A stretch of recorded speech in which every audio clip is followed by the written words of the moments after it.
सरस्वती नमो नमः। ओम विद्यादायिनी नमो नमः। ओम हंसवाहिनी नमो नमः। ओम सरस्वती नमो नमः। जय सरस्वती नमो नमः। बेटे आगे चलते हैं। देखो बेटे, सबसे पहले मैंने कल आपको क्वेश्चन बताया था बेटे, बहुत सारे उसमें साइंस में भी मैंने आपको पूछा था।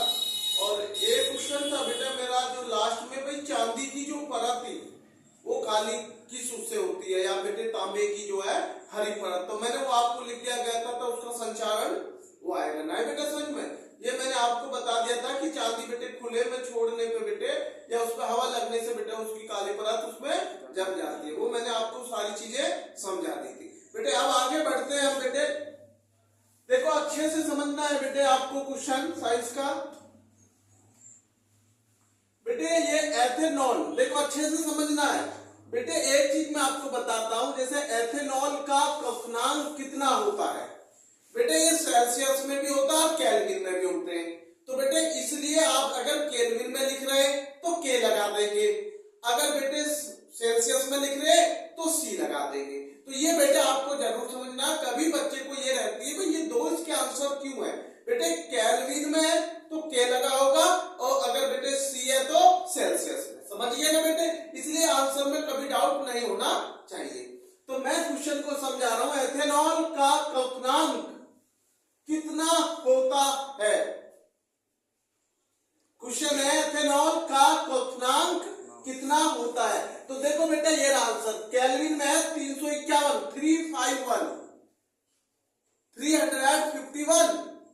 351 केल्विन के, ये लगा दिया बेटे मैंने के। केल्विन लिखने की जरूरत नहीं होती, बस केवल के लगा दो। क्या लगा दो बेटे? के। उसी से आप समझ जाएंगे कि आंसर किसमें। या अगर ऑप्शन में आपका सेल्सियस में दे दिया हो, मानो उन्होंने के में नहीं दिया केल्विन में, और आंसर विकल्प में किसमें? सेल्सियस, तो आप उसे मत ढूंढते रहना 351 तो है ही नहीं, 351 नहीं, उसका आएगा 78 डिग्री सेल्सियस। क्या आएगा? 78 डिग्री सेल्सियस।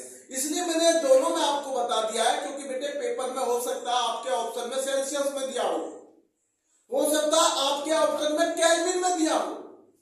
तो आपको केल्विन में हो तो बेटे इसका आंसर लिखेंगे 351 केल्विन। बेटे समझ में, जो एथेनॉल का क्वथनांक कितना होता बेटे? 351 केल्विन। और अगर आपसे बेटे सेल्सियस में पूछ लिया जाए तो 78 डिग्री सेल्सियस। समझिए बेटे 78 डिग्री सेल्सियस। क्लियर है? अगला क्वेश्चन, एथेनॉल का गलनांक कितना होता है? अच्छे से समझना, एक क्वथनांक होता है, एक गलनांक होता है। ठीक है, एक क्वथनांक होता है, एक गलनांक होता है। तो इसने पूछा है क्वेश्चन में एथेनॉल का गलनांक कितना होता, तो मैंने लिख दिया 156 के बेटा 156 बेटा 156। तो ये बेटे हमारा होगा एथेनॉल का गलनांक कितना होता? 156 के। बेटा समझ में, तो मैंने इसका लिख दिया बेटा, आप समझ गए होंगे इसका गलनांक कितना होता बेटे? 156 के। क्लियर है? अब आगे चलते बेटे, एथेनॉल नहीं है, अब है एथेनोइक। क्या है बेटे? एथेनोइक।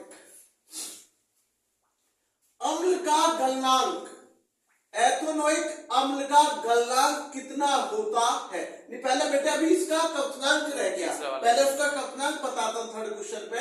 एथेनोइक अम्ल का क्वथनांक कितना होता है? तो बेटे मैंने लिख दिया 391 के केल्विन। एथेनोइक अम्ल का क्वथनांक कितना होता बेटे? 391 केल्विन। समझिए बेटे, ये तो एथेनॉल था बेटा, ये एथेनोइक अम्ल। तो इसका देखो बेटा, इसका एथेनॉल का कितना? 351, और इसका क्या? 391। इसका 51, इसका 91 है बेटा समझ में। तो इसका आपको सब समझ गए होंगे, 40 का डिफरेंट है।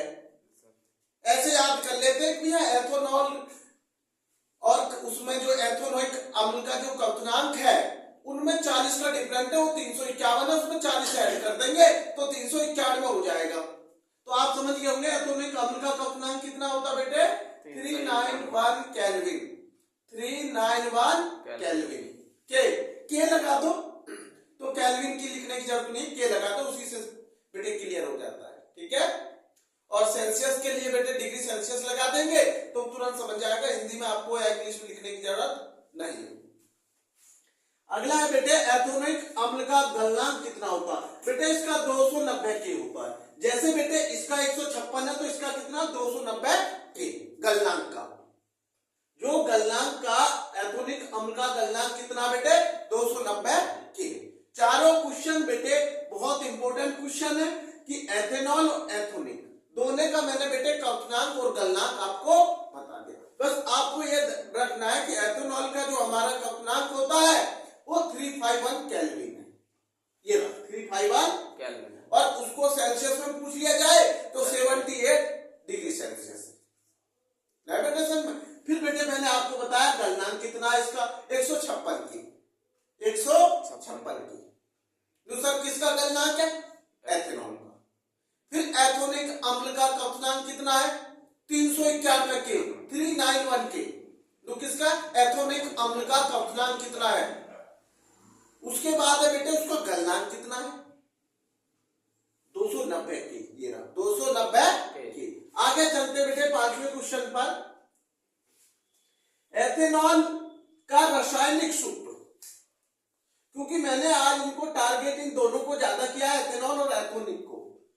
कोई भी क्वेश्चन इसमें से आ जाए तो आप उसे कर दे।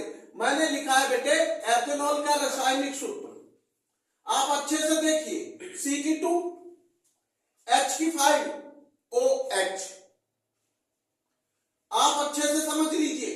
C कार्बन हो गया कार्बन की 2 है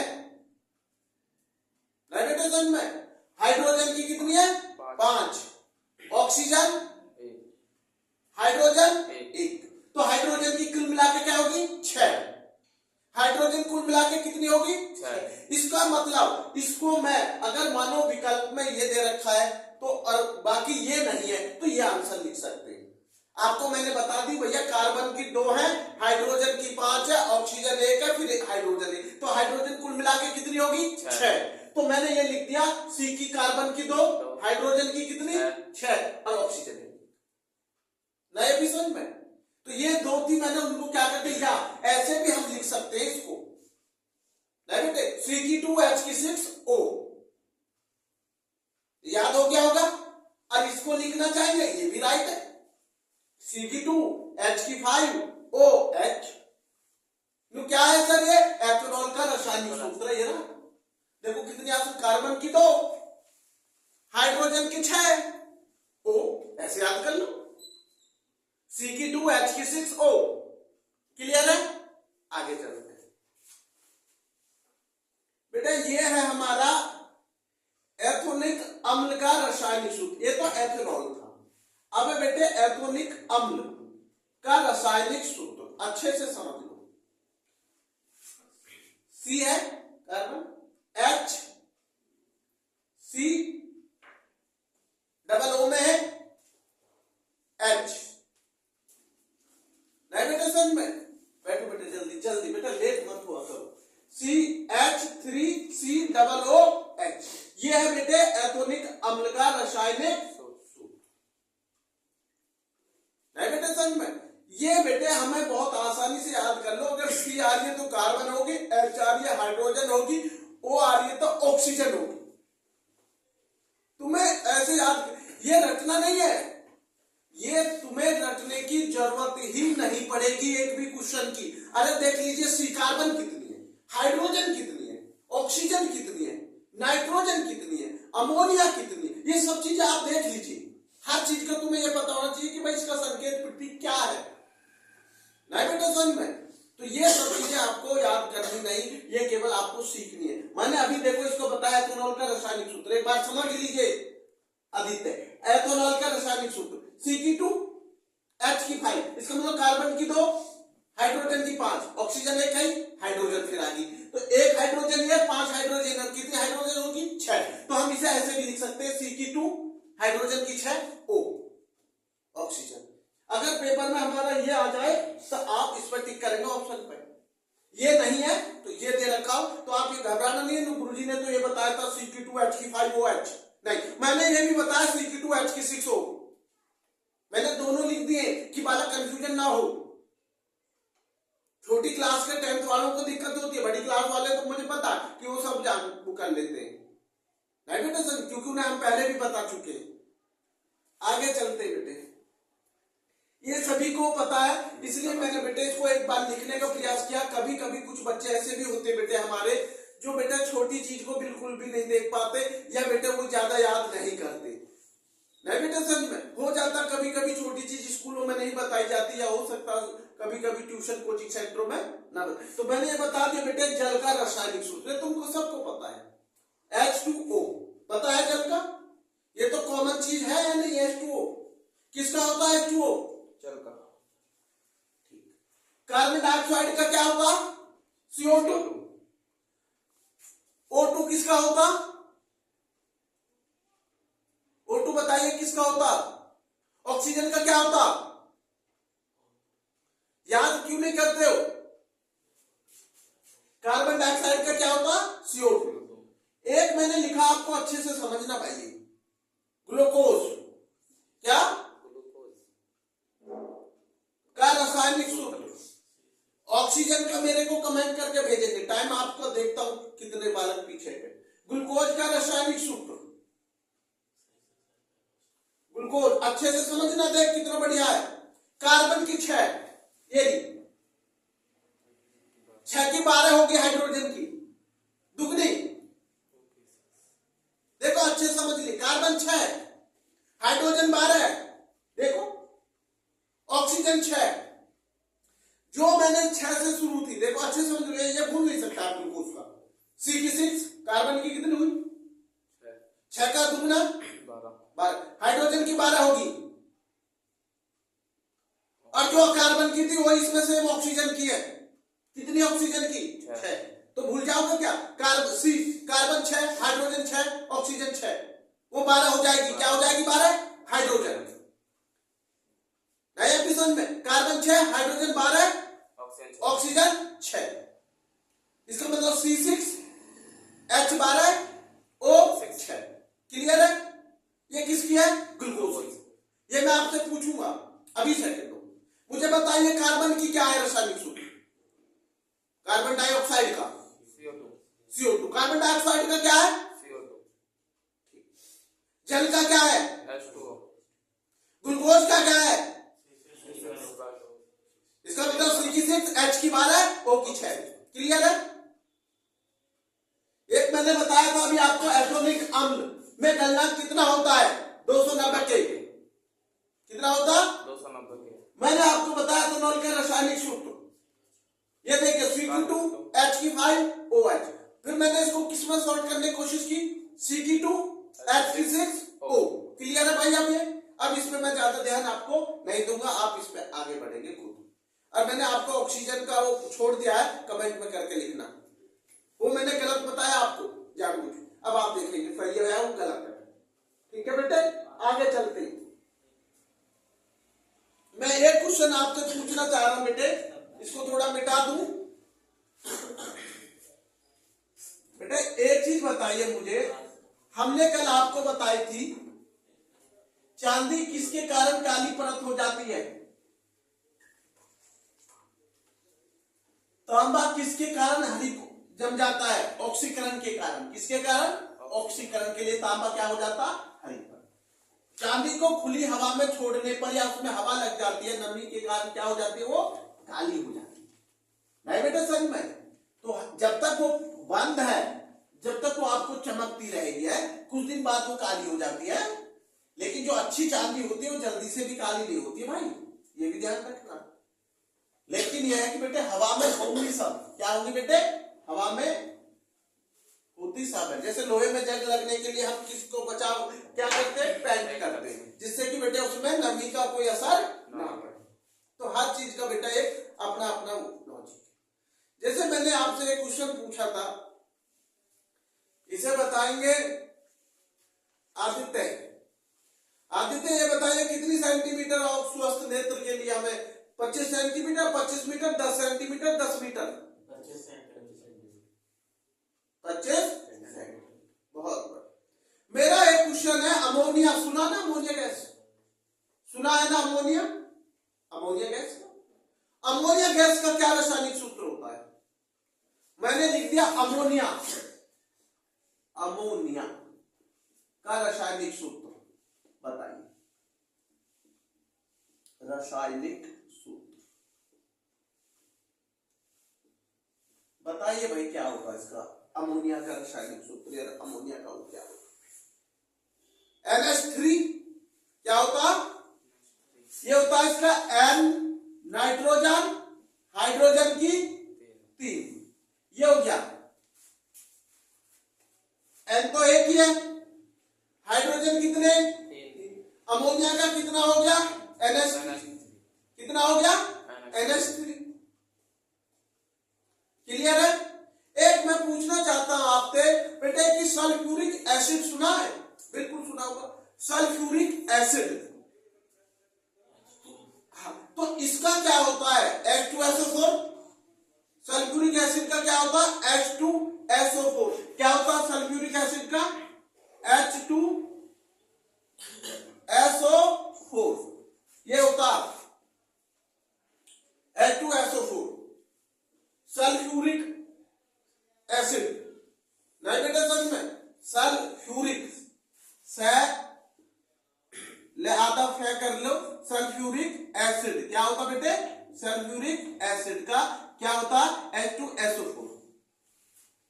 नहीं बेटा समझ में, सल्फ्यूरिक एसिड, सल्फ्यूरिक एसिड का क्या होता है रासायनिक? H2SO4। अमोनिया का NH3, ग्लूकोज का C6, H की 12, O की 6। क्लियर है? कल इन्हें सुनूंगा बेटे, अच्छे से ध्यान देना। आगे चलते हैं अब थोड़ा सा बेटे, मैं थोड़ा सा आपको बेटे हिंदी का प्रयास करूंगा, ज्यादा नहीं समय लूंगा हिंदी पे, क्योंकि आज मुझे मैथ कराना है। कल प्री बोर्ड में कुछ क्वेश्चन आए थे बेटे, उनको सॉल्व करना है मुझे। तो क्वेश्चन देखो, सबसे मेन चीज है बेटे मेरा, अभी आपसे मैं पूछ रहा हूं बेटे, मैंने आपको एक जीवन परिचय बताया था रामधारी सिंह दिनकर का, बताया नहीं? बोलते क्यों नहीं तेज आवाज में? रामधारी सिंह दिनकर। क्योंकि आप लोग अब सोचने लगे होंगे कि कहीं रामधारी सिंह दिनकर का तो अभियान नहीं, कई दिन हो गए। हाँ, क्योंकि एक दिन तक तो बना रहता है, दूसरे दिन जब दूसरा हो जाता है उसको भूल जाते हैं बहुत सारे बच्चे, और वो याद नहीं रहता। तो ये सबसे बड़ी, हमने क्या बोला था बेटे कि आप प्रैक्टिस करा करो, थोड़ा निरंतर अभ्यास करा करो, तो आप भूलोगे नहीं। क्या नहीं होगा बेटे? आप उसको भूलेंगे। भूलते हम जब बेटे उसका अभ्यास नहीं करते। मैं क्वेश्चन पूछ रहा हूं आपसे, रामधारी सिंह दिनकर, क्या बेटे? रामधारी सिंह दिनकर का जन्म कब हुआ था? मैं तो ये पूछना चाह रहा हूं आपसे, रामधारी सिंह दिनकर का जन्म कब, कहां हुआ? रामधारी सिंह दिनकर का जन्म 1908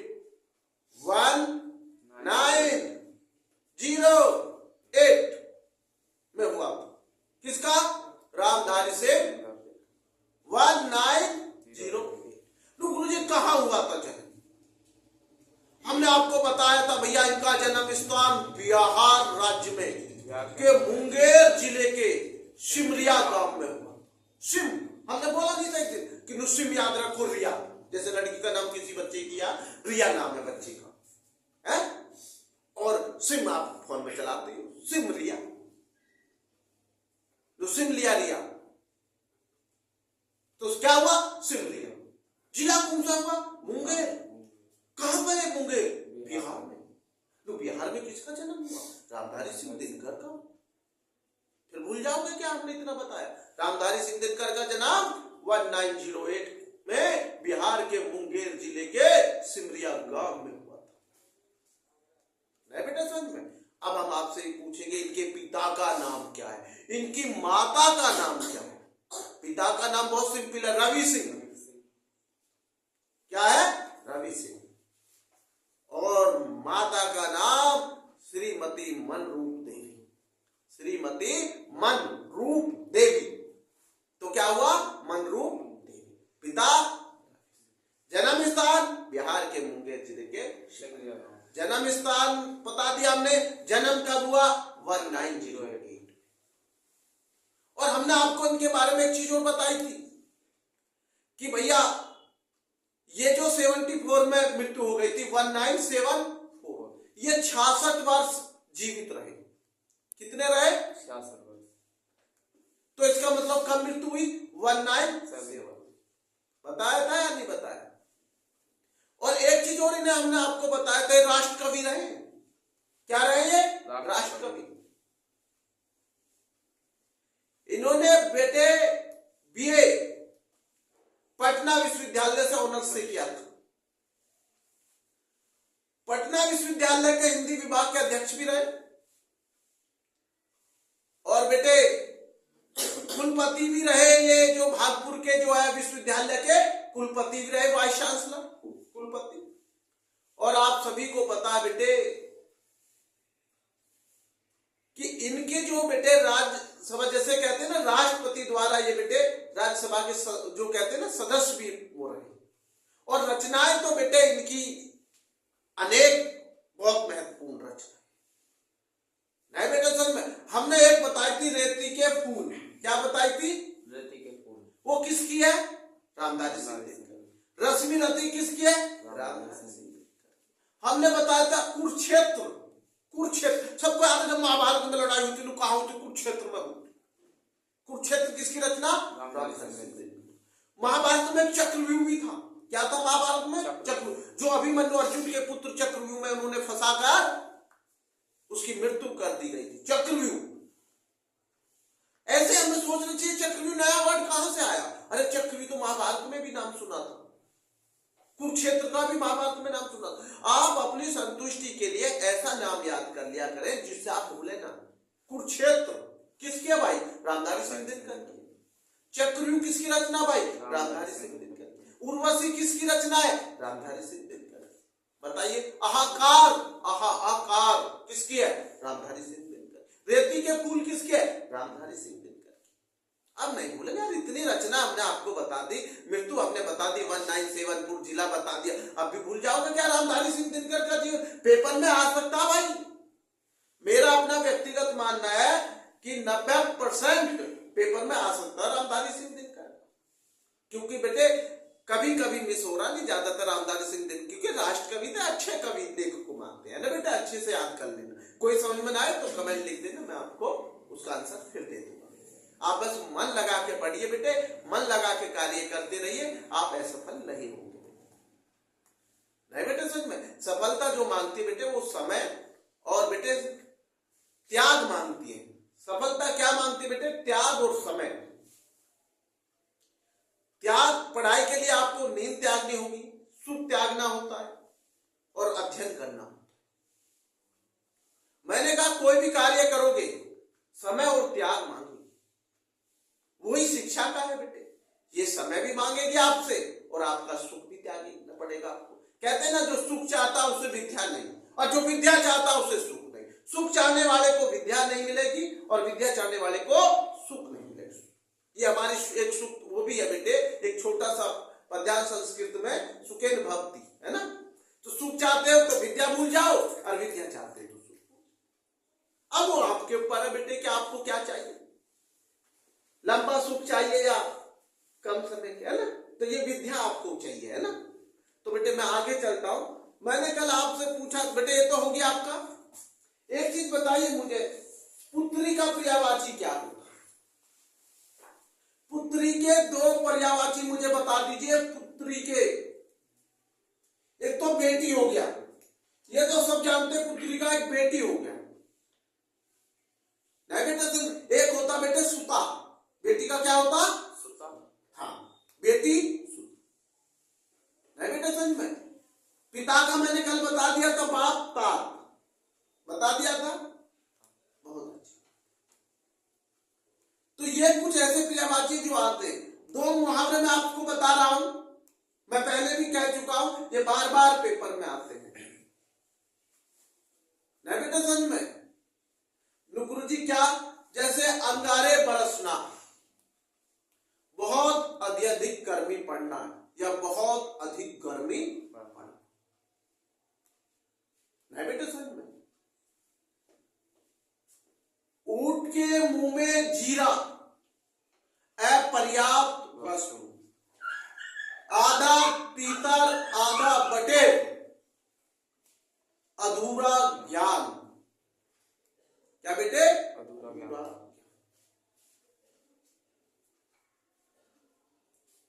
एक क्वेश्चन है बेटे, आग बबूला होना, आग क्रोध करना, क्या करना बेटे? क्रोध करना। तो ये सब चीजें बेटे मुहावरे, पर्यायवाची, उपसर्ग, प्रत्यय, संधि, समास, अलंकार, रस, ये सभी पेपर में आपको मिलेंगे। और ये बेटे हमने बताए पहले भी, किसी को कोई दिक्कत हो हम बताते रहेंगे, आपको ये समस्या बेटे। इससे पहले बेटे मैं थोड़ा अब आ जाता हूं बेटे एसएसटी पे। किसमें बेटे? एसएसटी। बेटे हमारा एक क्वेश्चन बार बार मैं आपको बता रहा हूं, हमारी अजंता और एलोरा की गुफा किस राज्य में? महाराष्ट्र में। बताया मैंने। इसमें थोड़ा बच्चों को कंफ्यूज रहता है, गुरुजी एलोरा में कितनी, अजंता में कितनी गुफा। वो सबसे प्राचीन गुफा कहां है, या सबसे प्राचीन गुफा का नाम क्या है? बेटे आप एक चीज ध्यान रखना, जैसे मैंने पहले नाम लिया अजंता, क्या नाम लिया मैंने? अजंता। अजंता का मॉडल पेपर भी आता है, भूलोगे नहीं नाम, अजंता, ए और जनता, ए जनता, अजंता। तो अजंता में कितनी गुफाएं हैं? 29 तो कंप्लीट है, 29 तो पूरी गुफाएं और एक अधूरी है। तो हमारी अजंता में कितनी हुई फिर? 30। ठीक। एक है एलोरा, जो पूरी हमारी एलोरा।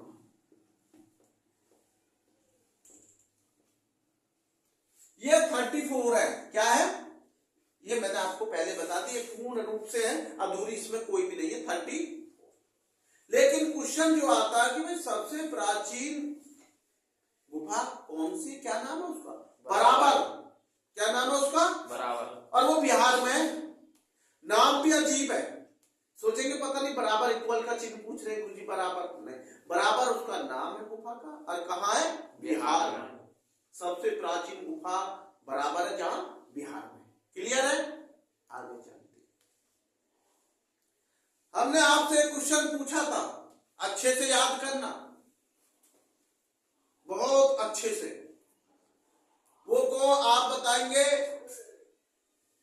सूरज, भारत की खोज कब और किसने की? भारत की खोज कब और किसने की? सबको पता, भारत की खोज वास्को डी गामा ने की, नहीं बेटे? 1498 में, 14, भारत की खोज 1498 में किसने की? वास्को डी गामा ने। एक दिन एक क्वेश्चन पूछा था हमने, नई दुनिया की खोज किसने की?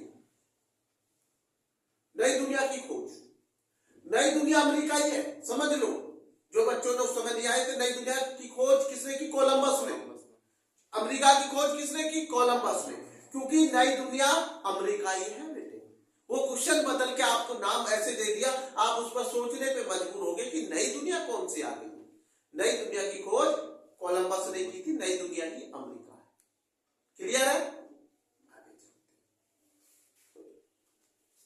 एक क्वेश्चन बताएंगे हमें सबसे पहले, ये पहले फ्रांस की क्रांति पेपर में बार बार आ रहा है।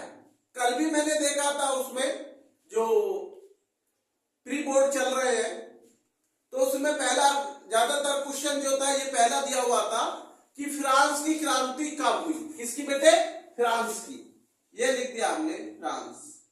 फ्रांस की क्रांति बताएगा कोई बच्चा? फ्रांस की क्रांति कब हुई?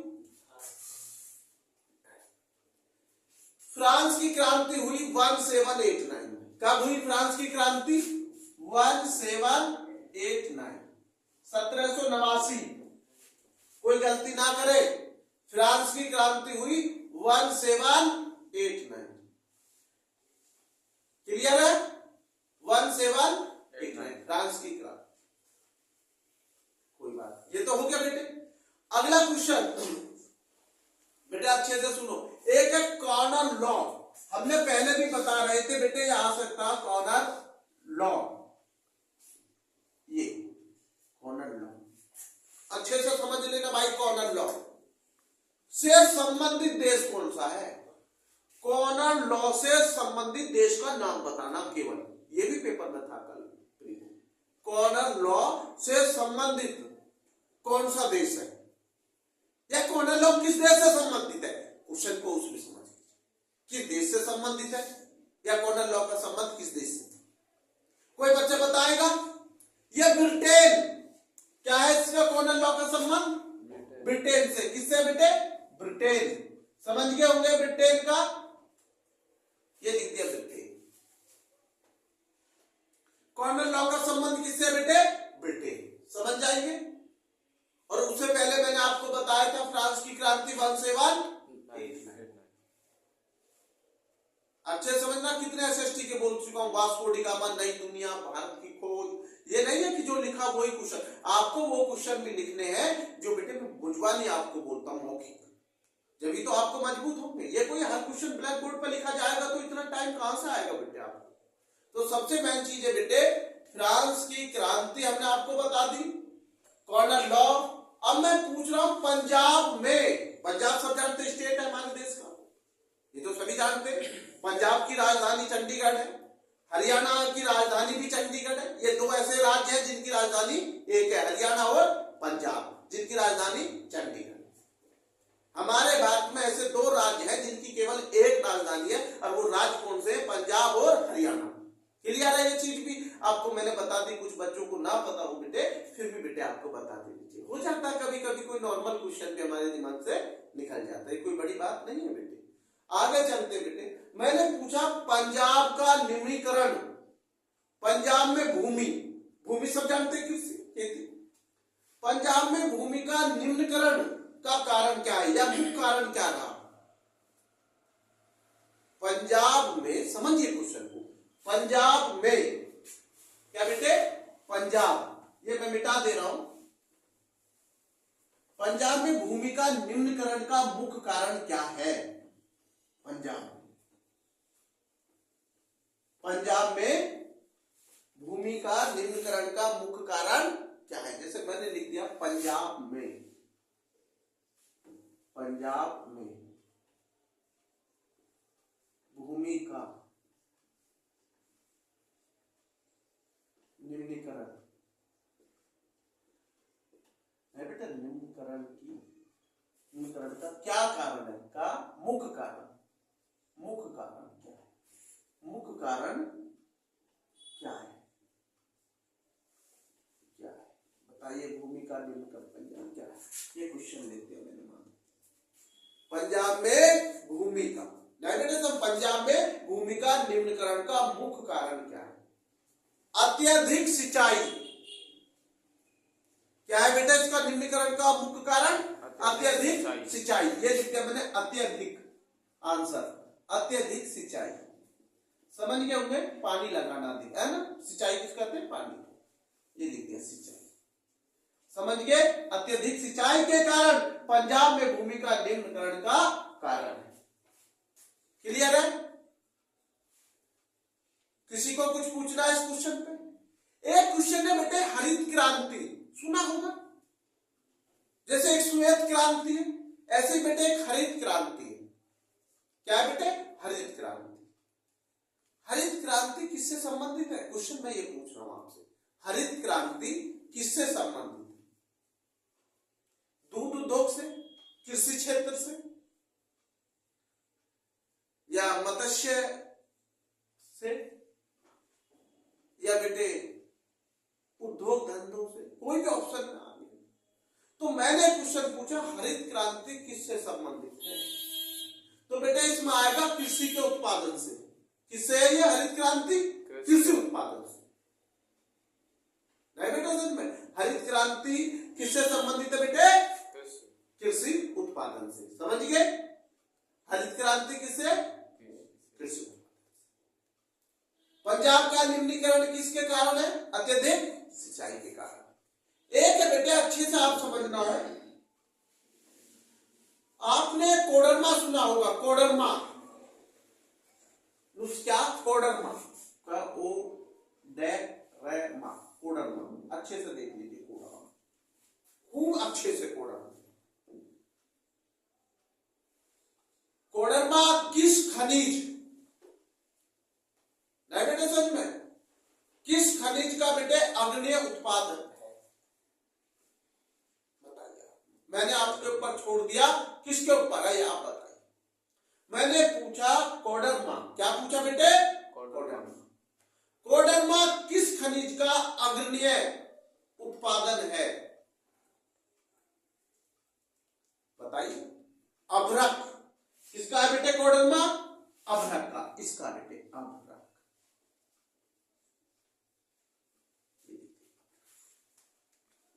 समझ गए? कोडरमा किस खनिज का अग्रणीय उत्पादन है बेटे? अभ्रक। क्लियर है? अब आते हैं बेटे हम मैथ पर। किस पर बेटे? मैथ पर।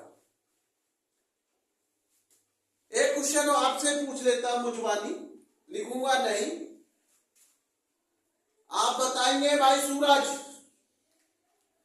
किस संस्था का, क्या बेटे, किस संस्था का मुख्य उद्देश्य, किस संस्था का मुख्य उद्देश्य अंतरराष्ट्रीय व्यापार को उदार बनाने का है? अंतरराष्ट्रीय का मतलब इंटरनेशनल। किस संस्था का, नहीं बेटे संगठन, संस्था का मुख्य उद्देश्य, क्या बेटे? मुख्य उद्देश्य अंतरराष्ट्रीय व्यापार को, किसको बेटे? अंतरराष्ट्रीय व्यापार को उदार बनाने का। कौन सी संस्था है ऐसी, कौन सा संगठन है जो अंतरराष्ट्रीय व्यापार का उद्देश्य उनका उदार बनाने का? तो मैं आपको बता देता हूं भाई साहब, मैंने एक दिन बोला था WTO, याद करो, एक दिन कहा था WHO, वर्ल्ड हेल्थ ऑर्गेनाइजेशन, स्वास्थ्य के लिए बोला था, और जो व्यापार के लिए बोला था मैंने WTO बोला था, WTO, वर्ल्ड ट्रेड ऑर्गेनाइजेशन, विश्व व्यापार संगठन। विश्व व्यापार ये है जो अंतरराष्ट्रीय व्यापार को उदार बनाने का इसका मुख्य उद्देश्य होता है। किसका? WTO। तो गुरुजी WTO का मतलब क्या हुआ? वर्ल्ड ट्रेड ऑर्गेनाइजेशन, विश्व व्यापार संगठन, विश्व व्यापार। समझ गए? अंतरराष्ट्रीय व्यापार को उदार बनाने का मुख्य उद्देश्य क्या है? किस संस्था का है? WTO, विश्व व्यापार संगठन, हाँ, वर्ल्ड ट्रेड ऑर्गेनाइजेशन। ये मत लिख देना WHO, वो विश्व स्वास्थ्य संगठन है। कभी कभी दोनों क्वेश्चन होते हैं, वाला कंफ्यूजन हो जाता है, विकल्प WHO दे दिया, WTO दे दिया, अरे तो क्या WHO है ना? नहीं, WTO। जब व्यापार है तो T आ जाएगा, और जब हेल्थ से जुड़ा होगा बीमा तो WHO हो जाएगा। क्लियर है? अब मैं इसे वो करता हूं बेटे। कितना समय हो गया बेटा इसको?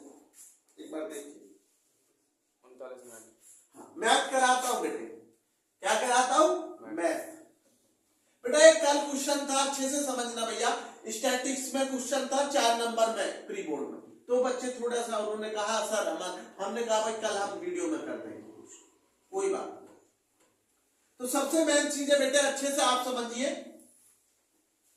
और बेटे आप ये जानते हैं, ये स्टैटिक्स का जो मामला होता है सांख्यिकी का, ये हमारे केवल 10th में तो एक छोटा सा पोर्शन है। बीकॉम में जाएंगे तो पूरी किताब बन जाती है स्टैटिक्स की, सांख्यिकी की। 11th में इकोनॉमिक्स पढ़ेंगे तो हमें स्टैटिक्स है, BBA पढ़ेंगे तो स्टैटिक्स है, BCA पढ़ेंगे तो एक पेपर स्टैटिक्स है। समझ रहे आप? एमकॉम करेंगे तो स्टैटिक्स है, एनालिसिस स्टैटिक्स, सांख्यिकी का विश्लेषण। एमबीए करेंगे तो स्टैटिक्स है, एमसीए करेंगे तो स्टैटिक्स है। तो फिर गुरुजी बची किस? स्टैटिक्स ऐसी कोई कोर्स नहीं है जहां में स्टैटिक्स का किसी में छोटा पोर्शन होता, किसी में बड़ा, किसी में कुछ क्वेश्चन होते, किसी में बेटे बहुत अधिक। इसलिए स्टैटिक्स बच्चे की बहुत मजबूत होनी चाहिए, कंपटीशन से लेके एजुकेशन सिस्टम डिग्री के लिए। तो एक क्वेश्चन जो कल पेपर में था बेटे, उसमें दिया हुआ था लघु विधि द्वारा, क्या बेटे? लघु, शॉर्टकट मेथड। मैं लिख रहा हूं भाई लघु विधि, क्या बेटे? लघु विधि। अच्छे से समझ लेना, डरना नहीं है, पहले भी बता चुका हूं एक बार। लघु विधि ये लिख दिया मैंने, लघु विधि, जिसे बोलते हैं बेटे शॉर्टकट मेथड। क्या? शॉर्टकट मेथड, ये लिख दिया मैंने, शॉर्टकट मेथड, लघु विधि। क्या बेटे? लघु विधि से आपको बेटे माध्य ज्ञात करना। क्या ज्ञात करना बेटे? माध्य, जिसको आप बोलते हैं मीन। क्या बोलते हैं बेटे माध्य को? मीन। इंग्लिश में क्या बोलते हो आप? मीन। और माध्य का मतलब भी वही है। दोनों बच्चे इसमें मजबूती से पेश करेंगे हम आपको, सीबीएसई हो चाहे यूपी बोर्ड हो चाहे कोई सी भी बोर्ड, चाहे बच्चा हमारा इंग्लिश में कर रहा हो चाहे बच्चा हमारा हिंदी में कर रहा हो, उसमें कोई इसमें फर्क नहीं पड़ेगा, क्योंकि हमने लिख दिया लघु विधि, वो समझ जाएगा। और शॉर्टकट मेथड, क्लियर है बेटे?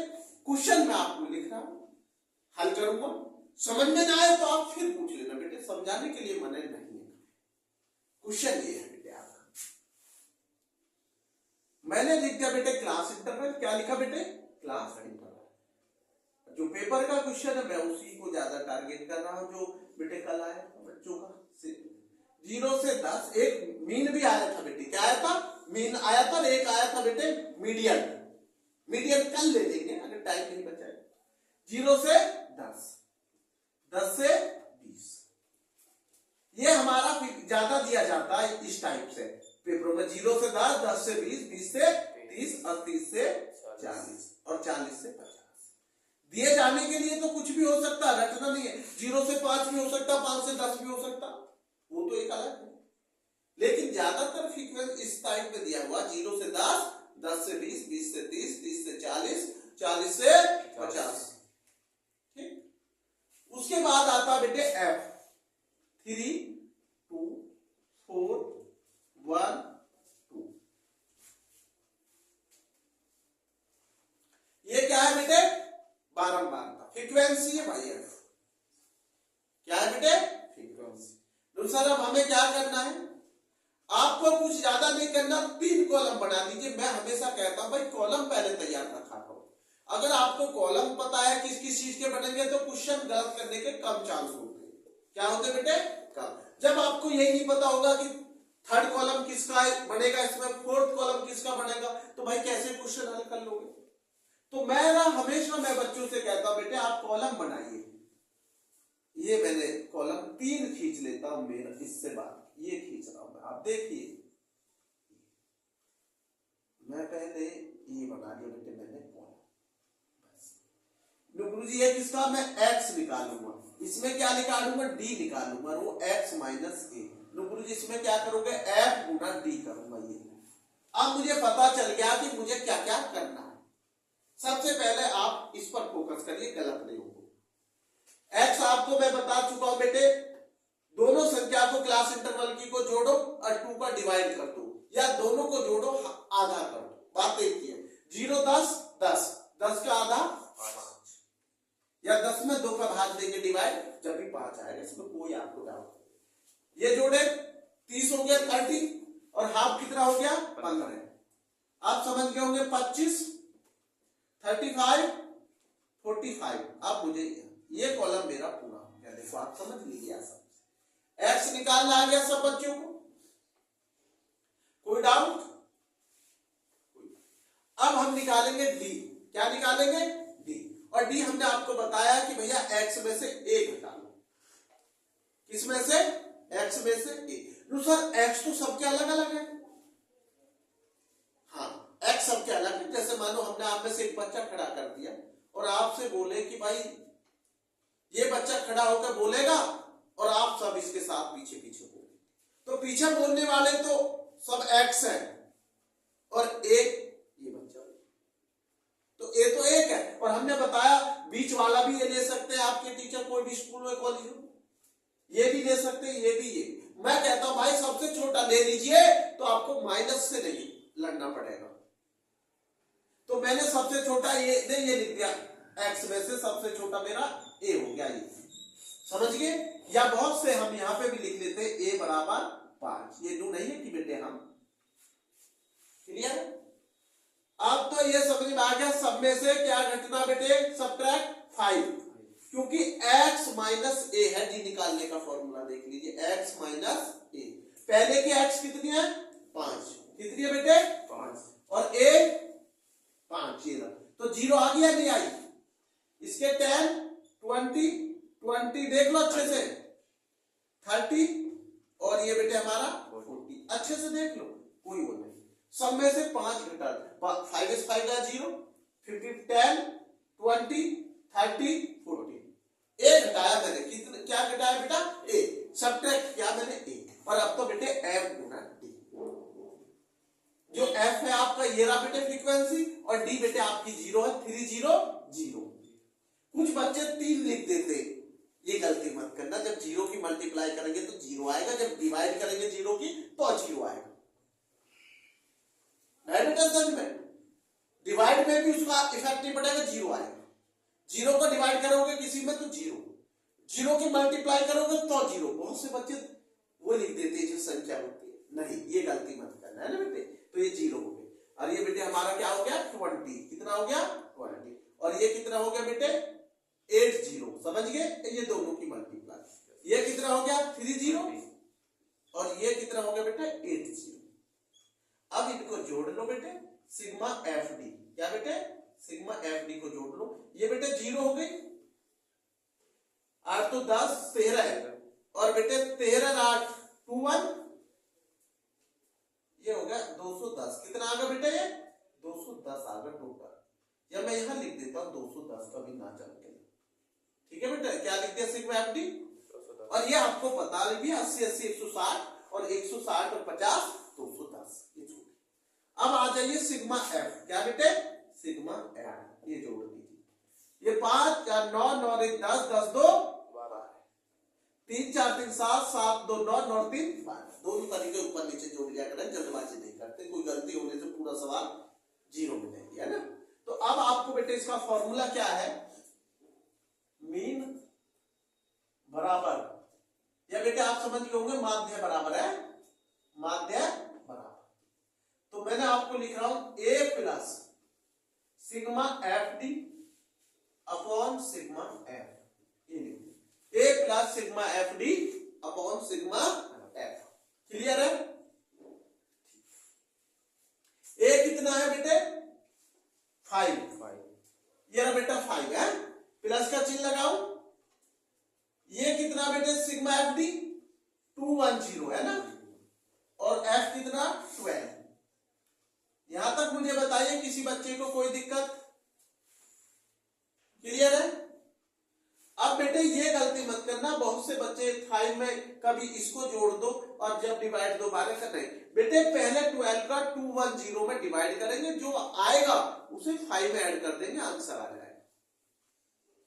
मेरी बात को समझिए, पहले हमें इस 12 का डिवाइड करना है 210 में, जो डिवाइड करके आंसर निकले डिवाइड का वो किसमें ऐड कर देना 5। तो आप 210 में 12 का डिवाइड करिए अपने आप, मैं यहां कर रहा हूं, आप अपनी कॉपी में कीजिए, ब्लैक बोर्ड पे इस चीज पे ध्यान ना दे, स्वयं कीजिए। मैं यहां से कर रहा हूं अपने आप, ऐसे कर बहुत से बच्चों को, ये हमारा यहां से सिंपल ले लीजिए, 12 बन जा,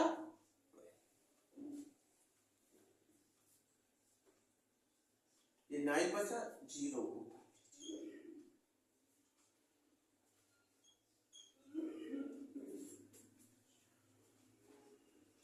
ये ज्यादा हो जाएगा बेटे, क्या हो जाएगा ज्यादा, नहीं इतना जाएगा, तो ये 12 सत्ते जाएगा, कितना जाएगा देखो बेटे, ये हमारा 9 बचा, 0 उतार लिया, तो 12 सत्ते, ये 8 नहीं हो गए, 7 कर लेना, इसे क्या कर लेना बेटे 7, इसे काट ले। 17 पॉइंट कितना आया बेटे? 5 आया, तो ये हमने लिख दिया। हाँ, क्योंकि इसका आया 17.5, क्योंकि बेटा ये पूरा पूरा कट जाएगा 60 करके, ठीक है बेटा। तो ये आया इसका 17.5। तो आंसर बेटे इसका आया यहां से 17.5। इसको जोड़ लेंगे बेटे 5 में, किसमें? तो इसका आंसर कितना आएगा? 22 इसका आंसर आ गया बेटे 22.5। ये आया बेटे इसका आंसर। नहीं बेटे समझ में? इसका आंसर कितना आया? 22.5। क्योंकि हमने जब बेटे डिवाइड करा था तो इसका आंसर आया 17.5, और जब हमने 17.5 को ऐड किया तो ये आ गया बेटे 22 और लास्ट में 0.5। ये है बेटे हमारा मीन। क्या है? शॉर्टकट मेथड से मीन। ये डायरेक्ट मेथड से भी यही आंसर आएगा 22.5। स्टेप डिवीजन मेथड जो हमारा पद विचलन विधि द्वारा भी यही आएगा। कभी आप ये सोच रहे हो कि मेथड बदलते नहीं आंसर बदल जाएगा, ये कभी नहीं बदलेगा आंसर। मेथड से आंसर नहीं बदलता। मेथड कोई भी हो, चाहे वो बेटे डायरेक्ट मेथड हो, प्रत्यक्ष विधि, चाहे शॉर्टकट लघु विधि हो, चाहे बेटे स्टेप डिवीजन मेथड पद विचलन विधि द्वारा माध्य हो गया, नहीं बेटा भी, लेकिन आंसर वही आएगा जो इसका आया शॉर्टकट मेथड का 22.5। ये इसकी पहचान ये नहीं है कि आप कहने लगे गुरुजी मैंने तो सिंपल तरीका से किया उसका आंसर अलग आया। नहीं, आप सिंपल तरीका से करेंगे और करके मुझे आंसर में बताएंगे कि ये हमारा प्रत्यक्ष विधि द्वारा मीन कितना है। बेटे कितना टाइम हो गया बेटे? 51। बेटे मुझे आज यहीं रोकना होगा बेटे। थैंक यू सो मच बेटे सभी।